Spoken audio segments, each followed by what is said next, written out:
আসসালামু আলাইকুম স্টুডেন্টস, আশা করি সবাই ভালো আছো। আজ আমরা এইচএসসি আইসিটি চ্যাপ্টার 5 নিয়ে আলোচনা করব। তোমরা সবাই জানো চ্যাপ্টার 5 হচ্ছে প্রোগ্রামিং নিয়ে লেখা। এই প্রোগ্রামিংটা জানার জন্য আমাদেরকে জানতে হবে অ্যালগরিদম কি, ফ্লোচার্ট কি। অর্থাৎ একটা প্রোগ্রামের মধ্যে তিনটা অংশ রয়েছে: অ্যালগরিদম, ফ্লোচার্ট এবং প্রোগ্রামিং। তো প্রথমেই কোশ্চেন আসে, এগুলো কি? ধরো তোমাকে একটা প্রোগ্রামিং করতে দেওয়া হলো। সেই প্রোগ্রামিংয়ের যে স্টেপগুলো লিখবে, এটাকে বলে প্রোগ্রাম ডিজাইনিং। অর্থাৎ প্রোগ্রামটা কীভাবে কাজ করবে এটা যে চিন্তা করছো, ধাপে ধাপে ভাগ করে লিখছো, এটা হচ্ছে অ্যালগরিদম। এই অ্যালগরিদমের চিত্রগত উপস্থাপনটাই হচ্ছে কি ফ্লোচার্ট, এবং ফাইনালি জিনিসটা ইমপ্লিমেন্টেশন করা হচ্ছে কি সি প্রোগ্রামিং। আচ্ছা, একটু সহজভাবে বোঝাই। ধরো আমরা সবাই বাজারে কেনাকাটা করার ক্ষেত্রে বা বাজার করার জন্য বাসা থেকে কী করে একটা লিস্ট নিয়ে যাই, যে এরকম তেল 2 কেজি, আলু 1 কেজি, পটল 3 কেজি, মরিচ আধা কেজি, এভাবে করে বাসা থেকে একটা বাজারের লিস্ট নিয়ে যাই। কেন নিয়ে যাই? যেন বাজার করার সময় কোনো কিছু যেন মিস না হয়ে যায় বা ভুলে না যায়, যেন প্রপারলি বাজারটা করে ফেলা যায়। ঠিক তেমনি এই প্রোগ্রামিং করার ক্ষেত্রেও আমাদের যে স্টেপগুলো মেনটেন করতে হবে, যে স্টেপগুলো করতে হবে, শুরুতে আমরা প্রোগ্রামিং শুরু করার আগেই আমরা কি করি, তার একটা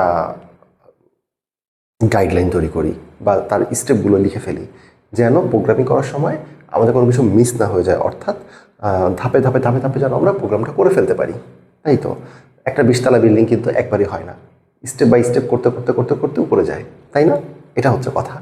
তো আমাদের প্রোগ্রামিংটা কাইন্ড অফ সেরকমই, যে আমরা কোনো একটা কাজকে ধাপে ধাপে ধাপে ধাপে ভাঙি, তারপর ওটাকে চিত্রগত উপস্থাপন করি, দেন সেটা ইমপ্লিমেন্ট করি। আচ্ছা, অ্যালগরিদমটা বুঝলে যে হ্যাঁ স্যার, অ্যালগরিদমটা হচ্ছে কি কোনো একটা কাজের চিত্রগত উপস্থাপন। তাহলে এখন প্রশ্ন আসে, ফ্লোচার্টটা তাহলে কেন? আমরা অ্যালগরিদম দেখে দেখেই তো প্রোগ্রামিং করে ফেলতে পারতাম, ফ্লোচার্টটা কেন লাগবে? আচ্ছা, এখানে একটা বিষয় তোমাদেরকে বোঝাই। ধরো আমরা রাস্তায় যখন গাড়ি ড্রাইভ করি, চালাই, দেখো রাস্তায় লাল বাতি জ্বললে আমরা থেমে যাই, তাই না? এখন বিষয়টা হচ্ছে, রাস্তায় তো বাতির উপর লেখা থাকতে পারতো থামুন। থামুন কথাটা জ্বলে উঠলে আমরা থেমে যেতাম, কিন্তু না, আমাদের লাল বাতি জ্বললে আমরা থামি, সবুজ বাতি জ্বললে আমরা চলি। কারণ মানুষ পড়ার থেকে চিত্রটা দেখাতে বেশি ফাস্ট, মাথার ব্রেনটা ফাস্ট কাজ করে, তাই তো? তোমাকে ধরো কিছু ছবি দেখাচ্ছে আর কিছু নাম লিখে দিচ্ছে, তোমাকে মানুষের ছবি দেখাচ্ছে, ছবি দেখলে বুঝে যাবা। বা যদি মানুষ লেখা আসে হিউম্যান, তোমার ছবি দেখে তোমার মাথায় যত দ্রুত রেসপন্স তৈরি হবে, পড়ে কিন্তু অতটা দ্রুত রেসপন্স তৈরি হবে না, তাই তো? অর্থাৎ আমরা কি করি, পড়ার থেকে ছবিটা বেশি আমাদের কাছে কার্যকরী। যেমন ধরো তুমি একটা কোনো শপিং মলে গেলে, ওখানে লেখা আছে ওয়াশরুম ডান দিকে, তাই না? পরে ডান দিকে খুঁজে যাবা। বাট যদি লেখা থাকে ওয়াশরুম দিয়ে একটা অ্যারো চিহ্ন দেওয়া থাকে যে এদিকে, ওটা খুব দ্রুত মাথায় ঢুকবে, তাই না? তো কোনো একটা বিষয় চিত্রগত উপস্থাপনটা আমরা খুব সহজে বুঝতে পারি এবং দ্রুত মাথায় কাজ করে। তাই এই প্রোগ্রামিং করার ক্ষেত্রে আমরা যে অ্যালগরিদমটা করি, অর্থাৎ কোনো একটা বিষয়কে ধাপে ধাপে ধাপে ধাপে ভাগ করি, সেই জিনিসটা চিত্রগতভাবে উপস্থাপন করতে হয় ফ্লোচার্টের মাধ্যমে। এতে কি হয়? এতে আমাদের প্রোগ্রামিংটা খুবই সহজ হয়ে যায় করা। তো ফ্লোচার্টটাই হচ্ছে যে অ্যালগরিদমটা আমরা করলাম তারই চিত্রগত উপস্থাপনা, তাই তো? আচ্ছা, তো অ্যালগরিদম কি, ফ্লোচার্ট কি আমরা বুঝলাম। এবার আসো আমরা অ্যালগরিদম আর ফ্লোচার্টের একটা উদাহরণ দেখি, তাহলে আমরা আরেকটু ক্লিয়ার হব। ধরো আমরা একটু অ্যালগরিদম সম্পর্কে বুঝি ফার্স্টে। তোমাকে বলা হলো, অ্যালগরিদমটা আমি কি বললাম, কোনো একটা কাজকে ধাপে ধাপে ধাপে ধাপে ভাগ করা। এখন এখানে কিছু কথা আছে, ধাপে ধাপে যে সারা জীবন ভাগ করেই যাবে ব্যাপারটা তা না।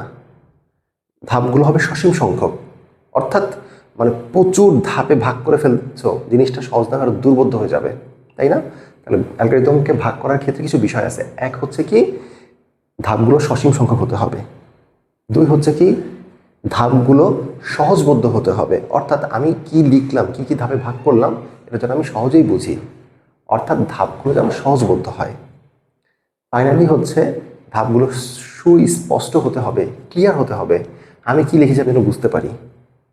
ঠিক আছে, একটা হচ্ছে সহজবোধ্য, সহজে বোঝা, আর একটা হচ্ছে একদম স্পেসিফিক করে লেখা, ক্লিয়ার করে লেখা। তাই তো? আচ্ছা, এটা হচ্ছে অ্যালগরিদম। অ্যালগরিদম কি আবিষ্কার করে? মুসা আল খারিজমি, তিনি অ্যালগরিদমটা আবিষ্কার করেন। তো একটা এক্সাম্পল দিয়ে বুঝি। ধরো তোমাদেরকে বলা হলো একটা ঘোড়াকে 3টা স্টেপে ফ্রিজে রাখার জন্য। স্টেপগুলো কী হবে? 1, তুমি ফ্রিজটা খুলবে। 2, ঘোড়াটাকে ফ্রিজে ঢুকাবে। 3, ফ্রিজটা অফ করে দিবে। ব্যাস, 3টা স্টেপে একটা ঘোড়াকে ফ্রিজে ঢুকানো হয়ে গেল। এখন যদি তোমাদেরকে বলা হয় একটা বিড়ালকে 4টা স্টেপে ফ্রিজে ঢুকাও, সেটা কিভাবে করবে?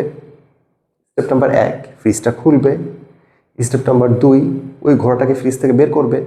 স্টেপ নাম্বার 3, বিড়ালটাকে ফ্রিজে ঢুকাবে। অ্যান্ড স্টেপ নাম্বার 4, ফ্রিজটা বন্ধ করে দিবে। দেখলে অ্যালগরিদমটা এভাবে কাজ করতে হয়। একটা কাজ আমরা চিন্তা করব কি, একটা বিড়ালকে ফ্রিজে ঢুকাতে হবে, তাই না? একটা কাজ চিন্তা করছি, বাট এই কাজটা কিন্তু অনেকগুলো ধাপে ধাপে হবে। এই কাজটা করার জন্য তোমাকে ফ্রিজটা খুলতে হবে, ঘোড়াটাকে বের করতে হবে ফ্রিজ থেকে, দেন বিড়ালটাকে ঢুকাতে হবে, দেন ফ্রিজটা অফ করে দিতে হবে, তাই তো? এই তো দেখো, এটাই হচ্ছে অ্যালগরিদম। আর ফ্লোচার্ট বিষয়টা কি, যে তোমার এই তথ্যগুলোরই চিত্রগত উপস্থাপনা। এখন কোশ্চেন আসে, স্যার চিত্রগত উপস্থাপনাটা কিভাবে করব, এটা কিভাবে চিত্র আঁকবো, এটা বোঝাচ্ছি। দেখো, ফ্লোচার্টের ক্ষেত্রে আমরা এরকম একটা ডিমের মতো শেপ বা ওভাল শেপ, এখানে শেপটা একটু চ্যাপ্টা হয়ে গেছে, যাই হোক, এটা ওভাল ডিম্বাকার, এই শেপটা দ্বারা বোঝায় শুরু এবং শেষ। বা তুমি ইংলিশে লিখে দিতে পারো স্টার্ট এবং এন্ড। তো বিগিনিং এন্ডেও লিখতে পারো, অথবা আরম্ভ এবং সমাপ্তি এটাও লিখতে পারো, যেটা খুশি। মানে তোমার লেখাটা দিয়ে এটা বোঝা গেলেই হয়েছে যে একটা স্টার্ট বোঝাচ্ছে অথবা এন্ডে বোঝাচ্ছে, তাই তো? এই শেপটা, এটা হচ্ছে কি একটা সামান্তরিক। এটা দ্বারা বোঝায় কি ইনপুট আউটপুট, অর্থাৎ কোনো ডাটা ইনপুট হলেও এই শেপটা হবে, আউটপুট হলেও এই শেপটা হবে। কোনো ডাটা শুরু হলেও এই শেপটা হবে, শেষ হলেও এই শেপটা হবে। কোনো প্রোগ্রামিং আর কি, শুরু হলে এটা, শেষও হলে এটা। প্রোগ্রামিংয়ের কোনো ইনপুট বা আউটপুট দুটোই এইরকম চিত্র দিয়ে বোঝানো হবে। আয়তক্ষেত্র, এটা দ্বারা কি বোঝায়? ফর্মুলা প্রয়োগ, অর্থাৎ কোনো সূত্র প্রয়োগ করবো অথবা কোনো কিছুর মান নির্ধারণ করে দিবা। অর্থাৎ ধরো আমি এ একটা ভ্যারিয়েবল, বি একটা ভ্যারিয়েবল, এর মান নির্ধারণ করে দিলাম 7, বি এর মান নির্ধারণ করে দিলাম 3। এটা হচ্ছে প্রসেস, এটাকে বলা হয় প্রসেস, কাজ বা সূত্র প্রয়োগ, তাই তো? ফাইনালি এটা কি দেখো, এটাকে বলা লজিক, যুক্তি বা শর্ত, যেটা বলো না কেন। কোনো যুক্তি থাকলে এই শেপটা যে দেখায়, এটা হার্ট ডায়মন্ড শেপের মতো। এটা একটা ছোট্ট ওভাল শেপ, গোল থাকে। এটাকে বোঝায় কানেক্টর বা সংযোগ বোঝায়।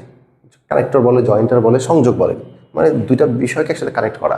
আমরা যেরকম রাস্তায় হাঁটতে একটা মোড় দেখি, মোড় থেকে যে কোনো রাস্তায় আগানো যায়, এটা হচ্ছে বলতে পারো ওই কানেক্টর বা রাস্তার মোড়। ফাইনালি এটা কি ফ্লো বা প্রবাহ, যে আমাকে এই স্টেপ থেকে কোন স্টেপে যাচ্ছি, এটাকে বলা হয় ফ্লো। তো মোটামুটি আমার ধারণা হয়ে গেল যে ফ্লো চার্টের চিত্রগুলো কীভাবে হবে। এখন আসো আমরা একটা প্রোগ্রামিংয়ের ক্ষেত্রে দেখি যে একটা সমস্যার সমাধান করি অ্যালগরিদম ফ্লো চার্টের মাধ্যমে। ধরো তোমাকে বলা হলো যে দুটি সংখ্যা যোগের প্রোগ্রামিং দেখানোর জন্য, অর্থাৎ দুটি সংখ্যা যোগের জন্য আমাদের অ্যালগরিদম কি হবে আসো এটা দেখি। প্রথমে আসো অ্যালগরিদম করবো আমরা। আমরা তো আগেই বললাম অ্যালগরিদম কি করি, আমরা কোন একটা বিষয়কে ধাপে ধাপে ভাগ করি, তাই তো? তাহলে আমাদের প্রথমে আসবে কি, ধাপ 1। আমরা কি করব, শুরু করব। আমরা এটা দুভাবে লিখতে পারি, শুরু করি বা শুরু করো, ঠিক আছে, বা আরম্ভ বা শুরু লিখলেও হবে, ঠিক আছে। তো আমি কি করে, আমরা লিখলাম যে ধরো আমি নিজে লিখতে পারি, ধর আমি নিজেকে একটা কম্পিউটার মনে করছি, শুরু করি মানে আমি শুরু করছি, অথবা আমি কম্পিউটারকে বলতে পারি শুরু করো, দুটোই ঠিক আছে, চলবে। তাহলে হচ্ছে, তো ফার্স্টে হচ্ছে কি যে আমরা শুরু করি, শুরু করি, শুরু করলাম। এরপরে কি করতে হবে, প্রথম স্টেপ শুরু করলাম। এখন কি বলা হলো, দুটি সংখ্যা যোগের। আমি কম্পিউটারকে বলছি তুমি আমাকে দুটি সংখ্যা যোগ করে দাও, তো কম্পিউটার তো আমাকে বলবে সংখ্যা দুটো আমাকে দাও। তাকে যদি আমি সংখ্যা দুটো না দেখি সে কীভাবে যোগ করবে? তাহলে ধাপ 2, আমরা দুটি সংখ্যা কম্পিউটারকে দিব। আচ্ছা, ধরলাম সংখ্যা দুটা এ আর বি, ঠিক আছে। তাহলে আমি কি লিখব, এ কমা বি ইনপুট করি, অথবা ইনপুট এ কমা বি এটা লিখলেও হবে। আচ্ছা, ইনপুট করলাম। এবার কি হবে, আমি যখন কম্পিউটারকে এ আর বি দুটো সংখ্যা দিব, কম্পিউটার কি করবে, এটা যোগ করে দিবে। এটা তৃতীয় ধাপে করবে। দেখো, ধাপ 3, এস সমান সমান এ প্লাস বি নির্ণয় করি।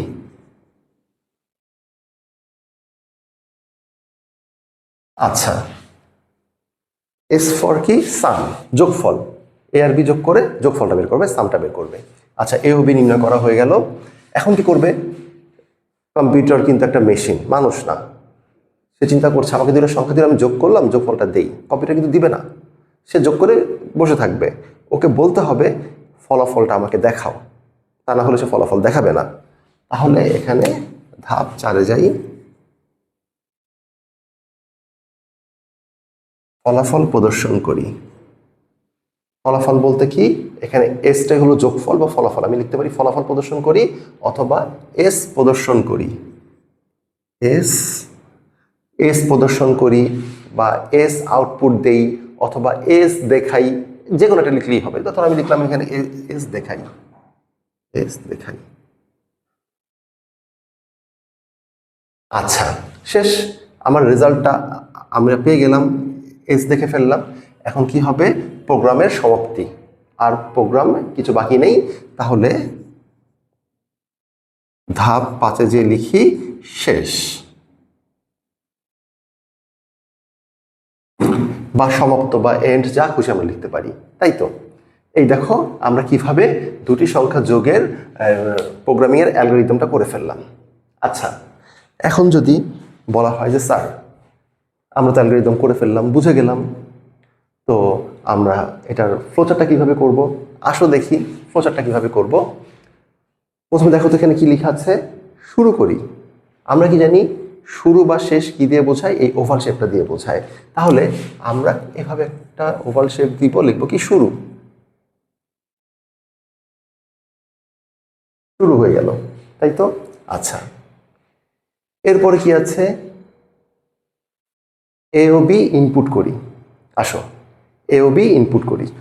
তো আমরা জানি কি ইনপুট কি দিয়ে প্রকাশ করে, আমরা জানি ইনপুট হচ্ছে সামান্তরিক দিয়ে প্রকাশ করে। তাহলে শুরুর পরের স্টেপটা কি, ইনপুট। আমরা জানি কি এটা প্রবাহ, অর্থাৎ এরপরে হচ্ছে এই স্টেপ, এই যে দেখো।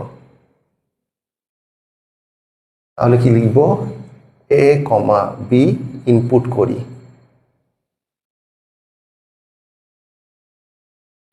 করলাম ইনপুট, দেখো এই দুটি স্টেপ করে ফেললাম। এবার আসো স্টেপ 3 কি, এ প্লাস বি নির্ণয় করি। দেখো যোগ কি, এ আর বি যোগ করবে, এটা কোনো একটা কাজ, তাই না।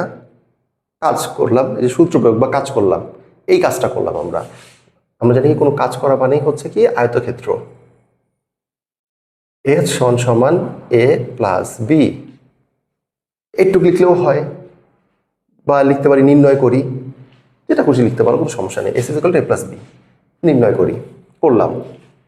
এরপরে আমরা কি করব, এস প্রদর্শন করি বা এস দেখাই। তো কোনো কিছু দেখায় কিভাবে, দেখো আউটপুট। কম্পিউটার তো আউটপুট, স্ক্রিনে কিছু দেখানোর মাধ্যমে তো আমাদেরকে আউটপুট দেয়। আউটপুট হচ্ছে এই যে দেখো সামান্তরিক। তাহলে আমরা কি করি, এটা সামান্তরিক আঁকি,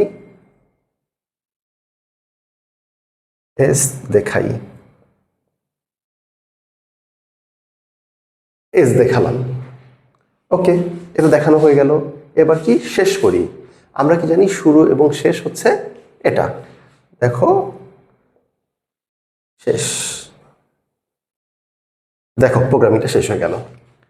তো বুঝতে পারলে কত সহজে আমরা অ্যালগরিদম ফ্লোচার্টটা করে ফেলতে পারলাম। তো অ্যালগরিদমটা কি হলো, আমরা যে কাজটা করব সেই কাজকে ধাপে ধাপে ভাগ করে লিখব, আর ফ্লোচার্টটা হচ্ছে ওই কাজগুলোকে চিত্রগতভাবে উপস্থাপন করব। এই দুটো হচ্ছে প্রোগ্রামিংয়ের পূর্বের কাজগুলো। আমরা কোনো একটা সমস্যাগুলো ধাপে ধাপে ভাগ করি, চিত্রগতভাবে উপস্থাপন করি, দেন এই চিত্র থেকে আমরা প্রোগ্রামিংটা রচনা করি। আশা করি বুঝতে পেরেছ। জিনিসগুলো বাসায় বেশি বেশি করে প্র্যাকটিস করবে, দেখবে খুবই ইজি মনে হবে। নেক্সট ক্লাসে আমরা প্রোগ্রামিং সম্পর্কে জানবো, কীভাবে প্রোগ্রামিং করতে হয়। সে বন্ধু সবাই ভালো থাকো, সুস্থ থাকো, আল্লাহ হাফেজ।